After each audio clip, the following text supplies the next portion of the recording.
परिभाषा क्या होती है ना, वर्ण किसको कहते हैं ना। देखिए हम बताए कि जैसे जो भाषाएं होती है ना, जो भाषाएं हम आप बोलते हैं ना, तो भाषा की एक ऐसी इकाई जिसका हम आप खंडन किसको कहते हैं ना।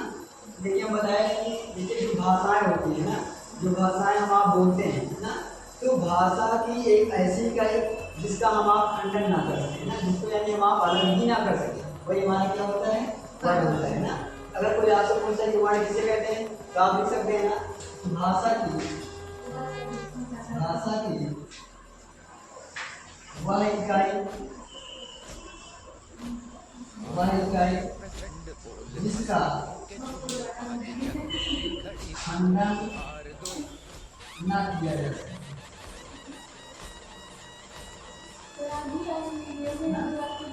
अगर कोई आपसे पूछता है कि वर्ण की परिभाषा बताइए तो इसकी परिभाषा क्या होगी भाई, कि भाषा की वह इकाई जिसका खंडन ना किया जा सके ना। जैसे मान लीजिए हमने लिख दिया है खा ना, तो का तो आप नहीं जोड़ सकते ना, हमने लिख दिया है खा तो इसको भी आप नहीं जोड़ सकते ना, तो उसको क्या किया जा सकता है, नहीं किया जा सकता ना। इसका मतलब जिसका हम आप खंडन ना कर सके वही हमारा क्या होता है, वर्ण होता है। ठीक, अब देखिए अगर हम बात करें वर्ण की ना, समझिए ना, अगर हम पूछेगा नहीं आ रहा तो आपको भी समझना होगा। ठीक, इसलिए यहाँ पर ध्यान देना है। तो वर्ण को हम लेते हैं वृद्धि नामक शब्द, इस शब्द से वृद्धि नामक शब्द से ना, तो वर्ण की उत्पत्ति किससे हुई भाई, वृद्धि नामक शब्द से हुई। और वृद्धि का मतलब होता है रचना ना, रचना या वर्णन करना, रचना या फिर वर्णन करना ना। वृद्धि का मतलब क्या होता है, रचना या फिर वर्णन करना। अब देखिए वर्ण को अगर हम बात करें तो भाषा की सबसे बड़ी इकाई, भाषा की सबसे बड़ी इकाई क्या है, तो भाषा की सबसे बड़ी इकाई किसको माना जाएगा भाई, वाक्य को माना जाएगा। किसको माना जाए, वाक्य को माना जाएगा। अगर हम बात करें भाषा की सबसे छोटी इकाई ना, सबसे छोटी इकाई, तो सबसे छोटी इकाई का नाम क्या होता है भाई, वर्ण होता है ना। भाषा की सबसे छोटी इकाई क्या है, वर्ण है ना। अगर हम बात करें आपसे कि भाषा का सार्थक इकाई ना, भाषा की सार्थक इकाई क्या होती है ना, तो भाषा की सार्थक इकाई किसको बताया गया है भाई, शब्द को बताया गया है ना। किसको बताया गया है, शब्द। अगर कोई आपसे पूछता है कि भाषा की मौलिक इकाई ना, भाषा की मौलिक इकाई, भाषा की मौलिक इकाई मतलब क्या होगा, अक्षर ना। भाषा की मौलिक इकाई क्या होगी, अक्षर। अब देखिए आ से लेकर आहा तक जितने भी हमारे वर्ण हैं ना, अब इन्हीं सब वर्णों को मिला देंगे ना, और यही वर्णों का जो सार्थक समय होगा जिसका कोई ना कोई अर्थ निकलेगा, वही जाके हमारा क्या बनाएगा भाई, शब्द का निर्माण करेगा ना। और कई शब्द आपस में मिलकर के इसका निर्माण करेंगे, भाषा का निर्माण करेंगे ना। यहाँ से बात समझ में आई। तो देखिए हम आपको बताया था कि जो हमारा वर्ण होता है ना, इस वर्ण की परिभाषा बताया था, वर्ण की उत्पत्ति कहाँ से हुई थी ना, उसका अर्थ क्या होता है ना। अब देखिए वर्ण को कितने भागों में बांटा गया है ना, वर्ण के कितने प्रकार होते हैं ना। वर्ण को मात्र कितने भागों में बांटा जाए भाई, 3 भागों में। कितने भागों में, 3 भागों में। एक हमारा स्वर होता है, और एक हमारा होता है व्यंजन, और एक क्या होता है, आयुर्वाद ना। ये क्या होता है, आयुर्वाद। एक हमारा व्यंजन और दूसरा हमारा क्या होता है, स्वर। अब समझिए हमारी बात को। अगर हम बात करें आयुर्वाद ना, इसकी बात करें आयुर्वाद, तो ना तो यह स्वर होता है और ना ही यह व्यंजन होता है ना तो यह स्वर में आता है और ना ही व्यंजन में आता है, बल्कि स्वर और व्यंजन के साथ में आता है ना, बल्कि स्वर और व्यंजन के साथ में आता है ना। तो अगर हम आयुर्वाद की बात करें कि आयुर्वाद कितने होते हैं ना, तो ये मूल रूप से 2 प्रकार के होते हैं ना। मूल रूप से कितने होते हैं, मूल रूप से 2 प्रकार के होते हैं ना भाई। कितने प्रकार के होते हैं, 2 प्रकार के ना। और कुल कितने प्रकार के होते हैं, 4 प्रकार के ना। कुल कितने प्रकार के होते हैं, कुल 4 प्रकार के होते हैं ना। अब देखिए अगर हम आयुर्वेद में अगर हम पहले की बात करें ना, पहला हमारा क्या है, दूसरा, तीसरा, चौथा ना। तो पहले नंबर पर आता है हमारा अनुस्वार ना, पहले नंबर पर क्या आता है हमारा, अनुस्वार आता है, अनुस्वार। दूसरे नंबर पर क्या आता है हमारा अनुस्वार के बाद हमारा आता है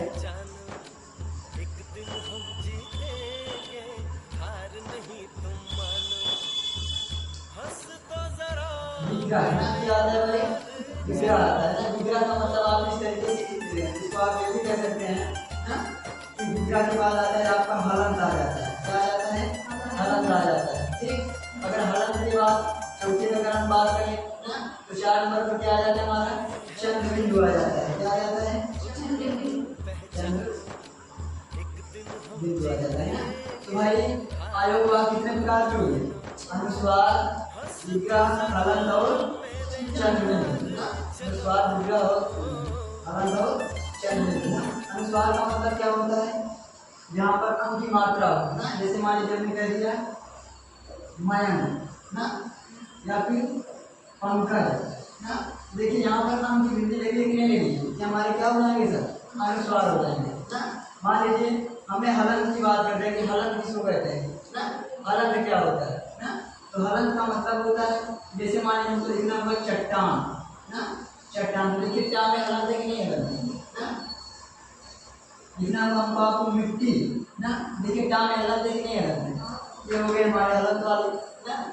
अगर हम बात करें विग्रह वाले की ना, इसमें क्या होता है कि आ की मात्रा लगती है। किसकी मात्रा लगती है भाई आ की ना। जैसे प्रातः ना स्वतः ना, ये हमारे सब कौन से हैं विग्रह के हैं ना। और चंद्र बिंदु की बात करें तो किस तरीके जैसे हमने लिख दिया चांद ना या फिर मंदाकिनी मंदाकिनी ना, ये सब क्या है भाई चंद्र बिंदु के हैं ना। तो अगर हम बात करें आयोगवाह की तो हम आपको बताएं कि आयोगवाह मूल रूप से कितने प्रकार के होते हैं भाई 2 प्रकार के होते हैं ना। अवतुल कितने होते हैं भाई 4 होते हैं ना। पहला क्या होता है अनुस्वार जिसमें अंक की मात्रा हो ना, जिस तरीके से मयंक पंकज ना। अगला हम बताया आपको विग्रह ना, यानी यहाँ की मात्रा निकले, या आप इसको इस तरीके से कह सकते हैं विसर्ग ना। अगर विग्रह नहीं समझ पा रहे तो आप विसर्ग समझ लीजिए ना। विसर्ग का मतलब हो कि प्रातः स्वतः ना आ की मात्रा निकल रही है ना। अगर हम बात करें हलंत की ना तो जैसे चट्टान मिट्टी, चंद्र की बात करें चांद और मंदाकिनी ना। तो अगर आपसे कोई पूछता है कि बताइए आयोगवाह कितने होते हैं भाई आयोगवाह कुल 4 होते हैं, लेकिन मूल रूप से कितने होते हैं 2 होते हैं। यही 2 मूल रूप से होते हैं, बाकी ये 2 वैसे होते हैं ना। नोट कर लीजिए।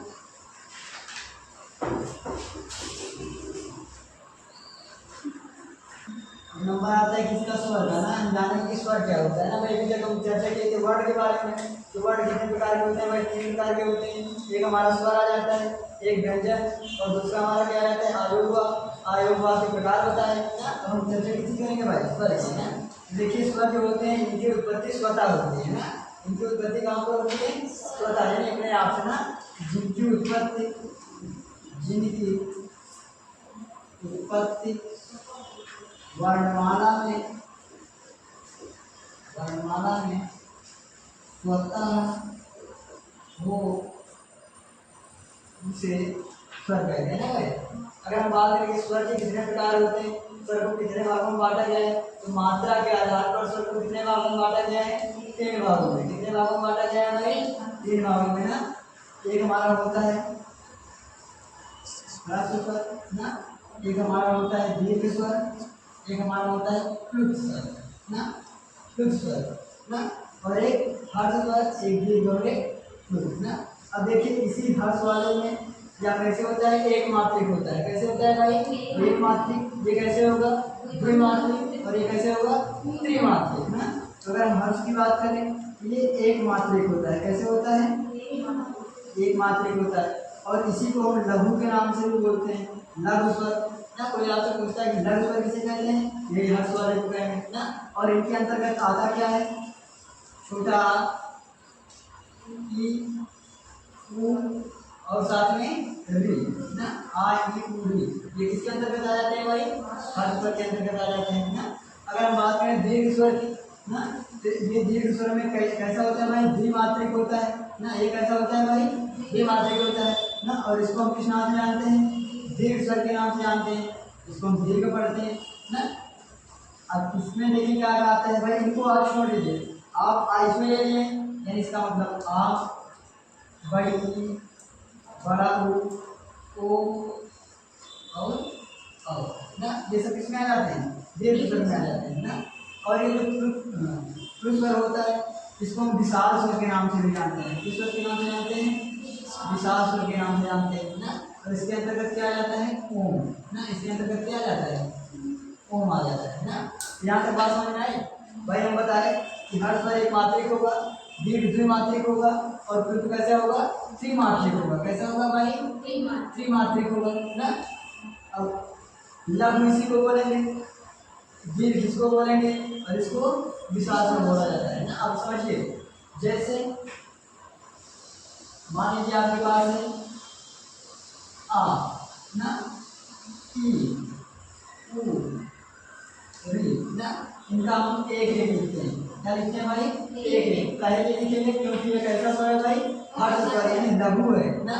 और बाकी जैसे मान लीजिए आ हुआ, अब देखिए छोटा आ प्लस बड़ा आ से मिलके आ बना है ना।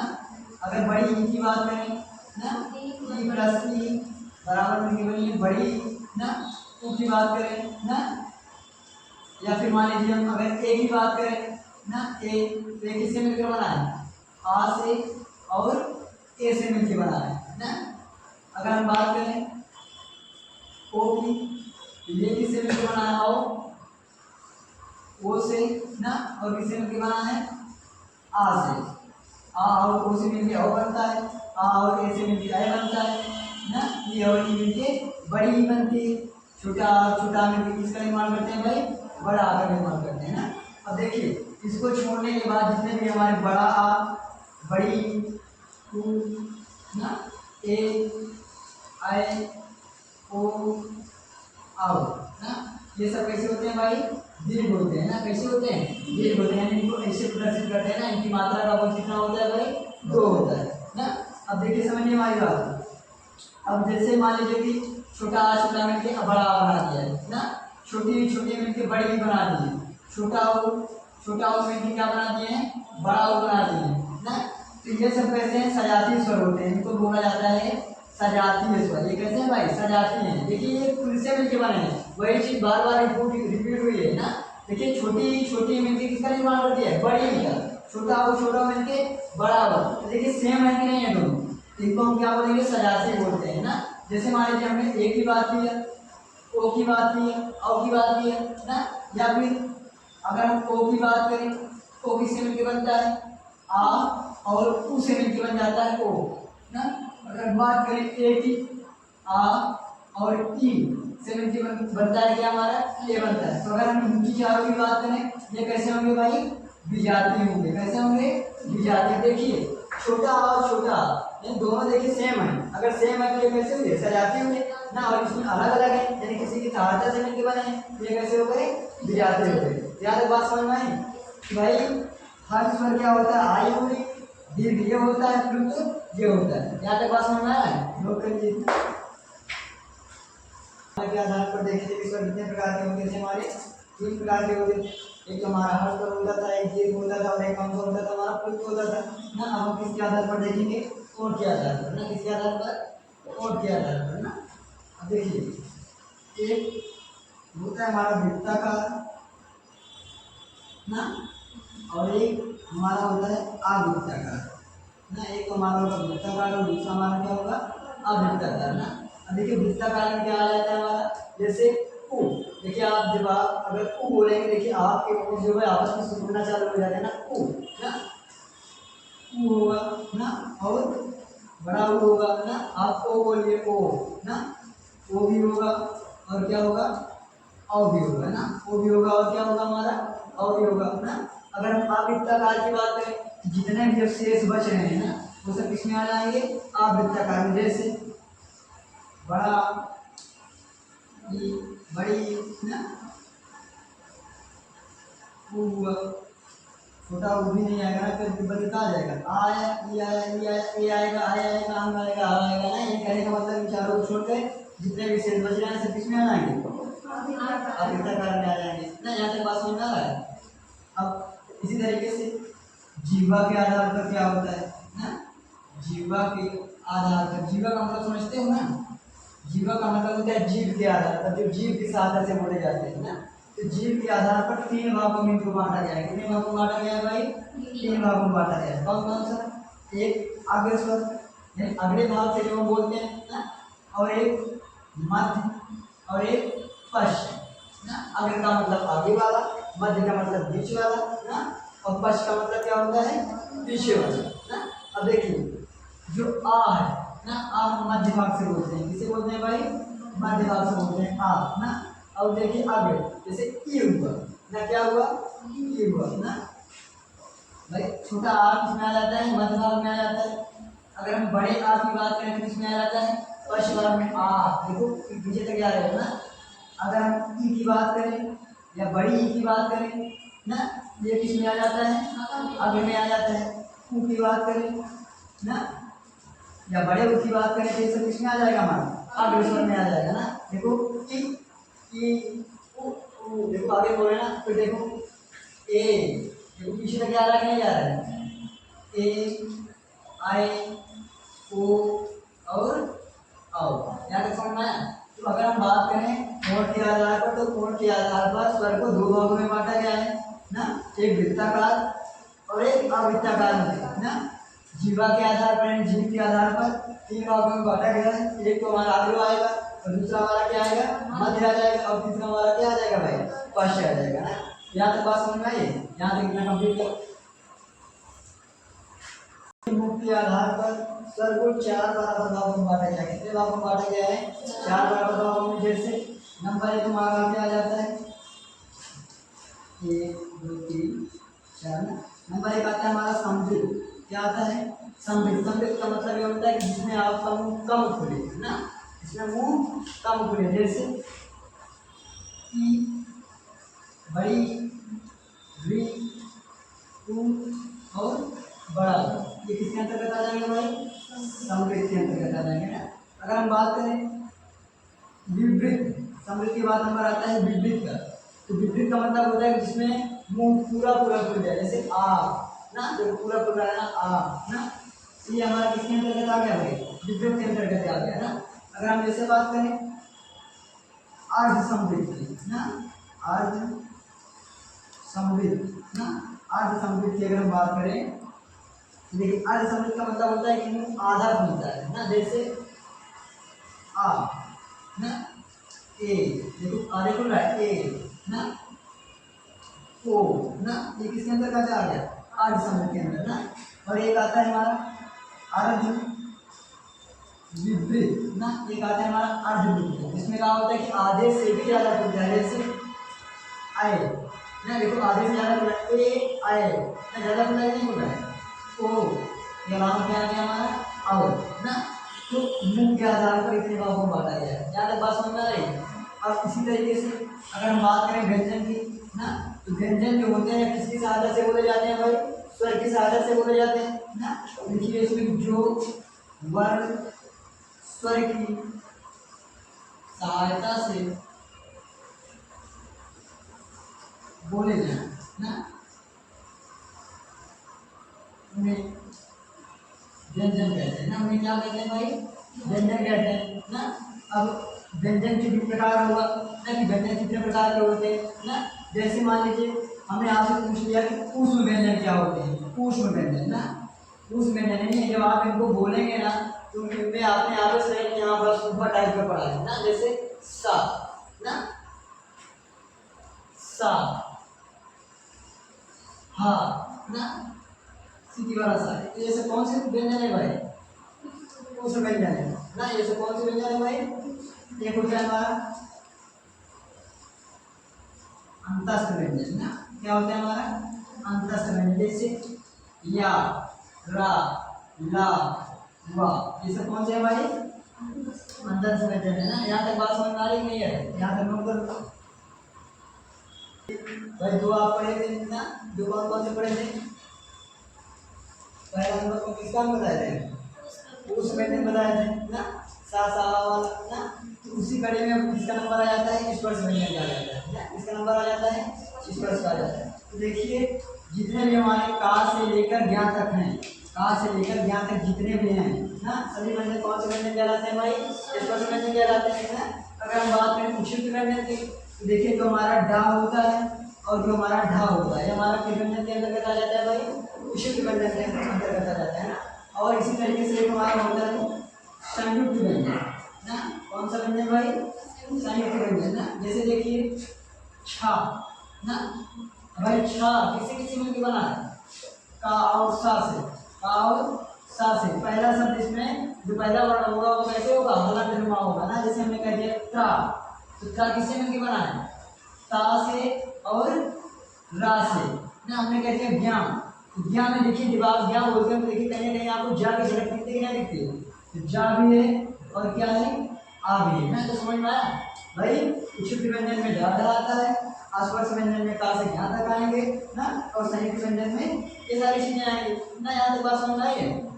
अब आगे देखिए, जैसे मान लीजिए का, खा, गा, घा, अंग ना, चा, छ, जा, झा, इं, का, खा, जा, घा, आना ना, ता, था, दा, धा, ना, पा, पा, भा, भा, मा। ठीक है ना। या, रा, ला, वा, सा, सा, सा, ना। अब देखिए समझिए हमारी बात को, का से लेकर जो का वर्ग में आ रहा है ना, जो किस में आ रहा है भाई? का वर्ग में आ रहा है ना। इसको हम कहाँ से बोलते हैं ना? अब इसको हम बोलते हैं कहाँ से भाई? कंठ से बोलते हैं। कहाँ से बोलते हैं? कंठ से ना। और जो इसके साथ में विसर्ग जो आते हैं वो भी कहाँ से बोले जाते हैं? कंठ से बोले जाते हैं ना। कहाँ से बोले जाते हैं भाई? कंठ से। हाँ अगर आ रहा है तो भी कहाँ से बोला जाएगा? कंठ से बोला जाएगा ना। इसका याद करने का एक तरीका होता है, आपको विसर्गे कंठनीया ना, आपको विसर्गे कंठनीया कहने का मतलब इसमें छोटा सा आ भी आएगा ना। उ यानी कहने का मतलब पूरा का वर्ग रहेगा, हा रहेगा और साथ में विसर्ग रहेगा। और इसे कहाँ से बोला जाएगा? कंठ से ना। अगर हम बात करें चा, छा, जा, झा, इं की ना, इसको हम बोलते हैं तालु से। कहाँ से बोलते हैं भाई? तालु से बोलते हैं ना। इसका फार्मूला होता है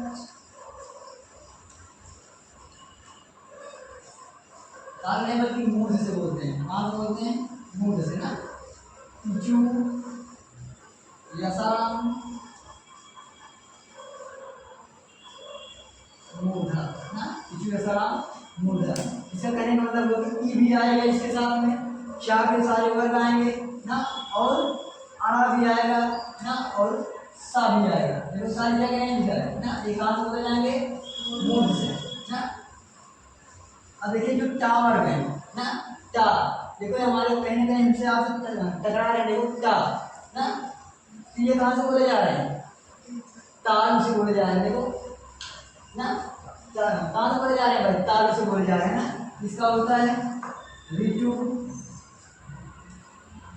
विशालम ना, तालु, ऋतु, विशालम, तालु ना। तो ये सब कहाँ से बोले जाएंगे भाई? ताल से बोले जाएंगे ना। कहाँ से बोले जाएंगे? ताल से ना। अब अगर इसकी बात करें ता, था, दा, धा, ना, ये सब कहाँ से बोले जाते हैं? दांत की सहायता से। ता ना, ता देखो दांत दांत की आवश्यकता हो रही नहीं हो रही? ता ना, ये दंत से बोले जाते हैं, दांत से ना। और पा, भा, बा, भा, मा, ये कहाँ से बोले जाते हैं? पा, फा, बा, भा, मा ना। ये ओंठ की सहायता, देखो पा, देखो दोनों आपस में टकरा है ना, पा ना। ये बोले जाते हैं कहाँ से भाई? ओंठ की सहायता से। कहाँ से? ओंठ से ना। और इसका फार्मूला क्या होता है? उपव ओष्ठा, उपव ओष्ठा है उ। अगर हम उ बोलेंगे वो भी हमारा कहाँ से निकलेगा? ओंठे से निकलेगा ना। तो यहाँ तक बात समझ में आ रही है कि नहीं आ रही? तो बढ़िया समझ में आ रहा है? यहाँ तक नोट करिए। अब देखिए अगर हम इसकी बात करें तो भाई या, रा, ला, वा, ये हमारा आ गया था अंतस्थ व्यंजन में ना। अभी हम दिखाए थे भी आगे बता इसलिए अगर हम बात करें सा हा की, ये हमारा आ गया था उस व्यंजन में ना। तो यहाँ तक बात समझ में आया कितना नंबर। हम बात करें भाई, एक हमारा होता है सघोष ना। सघोष वर्ण किसको कहते हैं ना, या सघोष व्यंजन। और एक हमारा क्या होता है भाई, अघोष होता है ना। एक सघोष और एक अघोष ना। अब देखिए अगर हम बात करें अघोष की, इसकी बात करें भाई अघोष की, तो शुरुआत के दोनों आ जाते हैं किसमें, अघोष में ना। समझ में आ रहा है कि पहले वर्ग का पहले के स्टार्ट के यानी शुरू के कितने भाई, दो ना। और इनके साथ में रहेगा क्या, सा ना और सरलता वाला सा, ये तीन। और ये शुरू के दो, जैसे दो इसमें ले लिए, दो इसमें ले लिए, दो इसमें ले लिए, दो इसमें ले लिए, दो इसमें ले लिए ना। तो सब किसके अंतर्गत आ जाएगा भाई, अघोष के अंदर ना। बाकी जो हमारे तीन बच रहे हैं ना, वो सब किसमें आ जाएंगे भाई, सघोष के अंदर ना। शेष तीन ना, शेष तीन ना भाई, अंतिम तीन ना। जैसे गा ना। समझ में आ रहा है नहीं आ रहा ना। ये किसके अंतर्गत आ जाएंगे भाई, हमारे सघोष के अंदर आ जाएंगे। अगर कोई आपसे पूछता है ना कि नासिक वाले शब्द कौन से होते हैं, नासिक ना, जो नाक की सहायता से बोले जाते हैं। देखिए जो लास्ट वाले हैं पांचों ना, ये कहाँ किसकी सहायता से बोले जाएंगे भाई, नासिक की सहायता से बोले जाते हैं ना। तो देखिए समझने का तरीका मैं ये आपको बताया कि अगर आपने दोनों स्टार्ट का ले लिया आपका अघोष बन जाएगा, आपने लास्ट का ले लिया तो आपका क्या बन जाएगा, सघोष बन जाएगा। अगर आपने सबसे लास्ट में चले गए तो आपका क्या किसका निर्माण हो जाएगा भाई, नासिक का निर्माण हो जाएगा ना। और इसी तरीके से एक हमारा होता है अल्पप्राण ना, और एक हमारा होता है महाप्राण ना। एक अल्पप्राण और दूसरा हमारा क्या होता है भाई, महाप्राण। अब देखिए हम इसमें क्या बताएं, देखिए समझने वाली बात है कि अगर आपने स्टार्ट के दो ले लिए आपका अघोष आ गया, आपने लास्ट के ले लिए आपका सघोष आ गया। अगर आप सबसे लास्ट में चले गए पांचवें वाले थे ना, तो आपको किसका निर्माण हो गया, नासिक का। देखिए अगर आपको अल्पप्राण ज्ञात करना है आप एक को छोड़ते जाइए। जैसे हमने का लिया है ना, खा नहीं लेना है, क्या लेने हैं, गा ले, घा नहीं लेना है, किसको ले लें, अंडा को ले लें। और जो छोड़ रहे हैं वो किसमें आ रहा है, हमारा महाप्राण में। जैसे खा घा ना, का और घा ही आएगा ना। अंडा को तो हमने यहीं पर ले लिया है ना, यहाँ तक बात समझ में आ रही है। इसी तरीके से इसमें भी हो जाएगा भाई, आएगा च ज ना, चा जाएगा, आ जाएगा। और इसके साथ में जो छूट रहा है वो किसमें आ जाएगा, महाप्राण में आ जाएगा ना। कहने का मतलब कि एक को आप छोड़ते जाइए और एक को पकड़ते जाइए ना, तो आपका किसका निर्माण हो जाएगा भाई, अल्पप्राण का ना। और जिसको आपने छोड़ा उसको भी निर्माण हो जाएगा भाई, महाप्राण का। यहाँ तक बात समझ में आई है। इस तरीके से आपका जो वर्ण वाला चैप्टर था पूरी तरीके से आपका समाप्त हो गया। ठीक, आगे हम फिर बताएंगे ना। ओके।